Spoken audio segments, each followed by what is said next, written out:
Shri P J Monsy, അങ്ങ് നവീൻ ബാബുവിന്റെ കുടുംബത്തെ സന്ദർശിച്ചിരുന്നു എന്നാണ് ഞാൻ മനസ്സിലാക്കുന്നത്. ആ കുടുംബം എന്താണ് താങ്കളോട് പറഞ്ഞത്? ഒപ്പം ടി പി ചന്ദ്രശേഖരൻ ഉൾപ്പെടെ പാർട്ടിയോട് അകന്നു നിൽക്കുന്നവരെ എങ്ങനെയാണ് പാർട്ടി കൈകാര്യം ചെയ്തിട്ടുള്ളത് എന്ന രീതികൾ നമുക്കറിയാം. ആന്തൂർ സാജന്റെ കാര്യത്തിൽ എന്തുണ്ടായി എന്നറിയാം. ഉണ്ടായ കള്ളക്കഥകളെ കുറിച്ച് നമുക്കറിയാം. ഏറ്റവും ഒടുവിൽ നവീൻ ബാബുവിന്റെ കാര്യത്തിൽ നവീൻ ബാബു വലിയ അഴിമതിക്കാരനാണെന്നൊക്കെ വരുത്തി തീർക്കാൻ വലിയ ശ്രമമുണ്ടായി. പക്ഷേ അദ്ദേഹം ജോലി ചെയ്യുന്ന റവന്യൂ വകുപ്പ് തന്നെ, റവന്യൂ മന്ത്രി തന്നെ അത് നിരാകരിക്കുന്ന സ്ഥിതിയും ഉണ്ടായി. എങ്ങനെയാണ് ഈ വിഷയത്തിൽ RMP ഈ പ്രശ്നത്തെ കാണുന്നത്? എന്താണ് അങ്ങേക്ക് ആ വീട്ടിൽ പോയപ്പോൾ കിട്ടിയ ഒരു പ്രതികരണം? നോക്കൂ നീലിമ, ഏതാണ്ട് 2-3 ആഴ്ച മുൻപാണ് കേരളത്തിൻ്റെ വടകരയിൽ MLA KK രമയടക്കം ഞങ്ങൾ ആ വീട്ടിൽ പോയത്. നേരത്തെ ഇടതുപക്ഷ നിരീക്ഷകൻ റെജി ലൂക്കോസ് പറഞ്ഞു, ഈ നവീൻ ബാബുവിൻ്റെ കുടുംബം സർക്കാരിനെ സംശയിക്കുന്നില്ല, സർക്കാരിൽ വിശ്വാസം അർപ്പിക്കുന്നു എന്നാണ് പറഞ്ഞു വെച്ചത്. ഒരുപക്ഷെ കേരളത്തിലെ CPMൻ്റെ പ്രവർത്തകർ മുഴുവനും പറയുന്നത് അങ്ങനെയാണ്. നിർഭാഗ്യവശാൽ ആ വീട്ടിൽ ചെന്നപ്പോൾ ആ വീട്ടുകാരുടെ അവസ്ഥ ഞങ്ങൾക്ക് ബോധ്യപ്പെട്ട് നേരെ തിരിച്ചാണ്. അവരൊരു കെണിയിൽപ്പെട്ട അവസ്ഥയിലാണ്.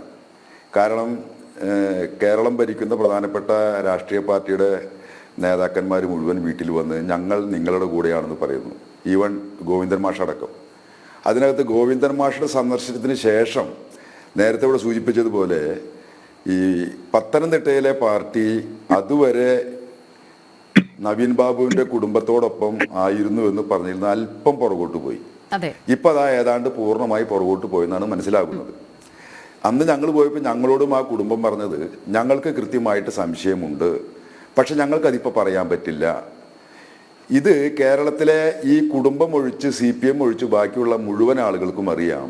ഇത് 100% CPM നിലകൊള്ളുന്നത് PP ദീപയെ, അതായത് CPMൻ്റെ കണ്ണൂർ ജില്ലാ പഞ്ചായത്ത് പ്രസിഡൻ്റായിരുന്ന CPMൻ്റെ ജില്ലാ കമ്മിറ്റി അംഗമായിരുന്ന PP ദീപയെ രക്ഷിക്കാനാണ് ശ്രമിക്കുന്നത്.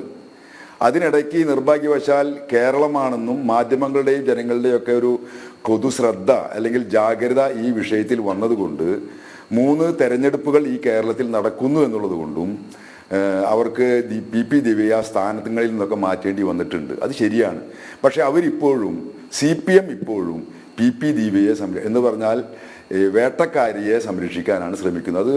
അത് വളരെ ശരിയുമാണ്. ഇതിൻ്റെ നിയമപരമായ കാര്യങ്ങളിലേക്കൊന്നും ഞങ്ങൾ അടുത്തില്ല. നേരത്തെ ഇപ്പോൾ റിട്ടയേർഡ് പോലീസ് ഉദ്യോഗസ്ഥനൊക്കെ ഈ ചർച്ചയ്ക്കകത്തുണ്ട്. എന്തായാലും പുറമെ നിന്ന് വീക്ഷിക്കുന്ന ആർക്കും ഒരു കാര്യം ബോധ്യമാകും, ഇതിനകത്ത് എന്തോ പ്രശ്നമുണ്ട്. എന്തൊക്കെയോ ഭരണകൂടം ഒളിക്കാൻ ശ്രമിക്കുന്നു. ഉന്നത രാഷ്ട്രീയ നേതൃത്വവുമായി നേരിട്ട് ബന്ധമുള്ള ആളാണ് PP ദിവ്യ. എന്ന് പറഞ്ഞാൽ പോലീസിനെ നിയന്ത്രിക്കുന്ന ആഭ്യന്തര മന്ത്രിയുടെ പേഴ്സണൽ സെക്രട്ടറി ആയ P ശശിയുമായി പോലും ഈ PP ദിവ്യയ്ക്ക് നേരിട്ട് അടുപ്പമുണ്ടെന്നാണ് കേൾക്കുന്നത്. മാധ്യമങ്ങളിലൂടെയൊക്കെ തന്നെ മനസ്സിലാക്കുന്നതാണ്. അത്രയും സ്വാധീനമുള്ള PP ദിവ്യ. അതിനകത്ത് നേരത്തെ ഇവിടെ ആരോ സൂചിപ്പിച്ചതുപോലെ ഒരു ജോയിൻറ്റ് കമ്മീഷണർ IAS ഉദ്യോഗസ്ഥ അന്വേഷിച്ച റിപ്പോർട്ട് സർക്കാരിന് സമർപ്പിച്ചിട്ടുണ്ട്.